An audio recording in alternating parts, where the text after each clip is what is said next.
হ্যাঁ, তো এবারে আমি বলছি গল্পটা। তো বিমান দুর্ঘটনাটা প্ল্যান করে যে কি রহমান, যে ওর যে ইয়ে ছিল, হ্যাঁ, ওকে এমন ভাবে ট্রেন করেছিল যে মানে বিমান দুর্ঘটনায় যে পুড়ে গেলে যে দাগ ঠাক পুরো অ্যাসিড দিয়ে তৈরি করা যায়। আর বলেছিল যাই টর্চার করুক না কেন ব্রিটিশ সৈন্যরা, ঠিক আছে, তুই মুখ খুলবি না, মানে তুই ধরে না এটাই সত্যি মোর মামি মারা গেছে। কারণ ও যদি ধরা পড়তো অনেকেই, ইভেন আমার একটা কাস্টমার আছে, রাজুদাকে গল্প করেছি, ন্যাশনাল লাইব্রেরিতে না একটা আর্কাইভ, মানে দেশের যাবতীয়, যেটা আমাদের আলিপুরের ন্যাশনাল লাইব্রেরি, দেশের যাবতীয় যত সিক্রেট এমন ওর মধ্যে নথি আছে, আমি কি দেখে কংগ্রেসের প্যান খুলে দিতে পারে এরকম জিনিস আছে, ঠিক আছে। তো আমি ভেতরে যাই, ওখানে ভেতরে সবার যাওয়ার পারমিশন নেই।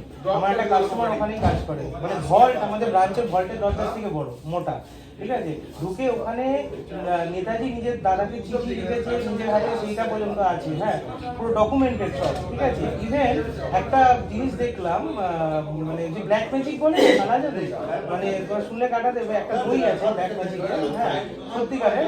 ওটা হচ্ছে একটা মায়ের অজন্মা সন্তান, মায়ের কেটে বার করেছি, তার চামড়া দিয়ে বইটা বাঁধানো, মানে বুঝতে পেরেছো কতটা পাওয়ারফুল, সেই মালও আছে ওর ভেতরে। তো ন্যাশনাল লাইব্রেরিতে এরকম এমন জিনিস আছে যেটা ইন্ডিয়ান পলিটিক্সকে বিশাল নিতে, একটা বাঙালিকে তো করতে দেবে না।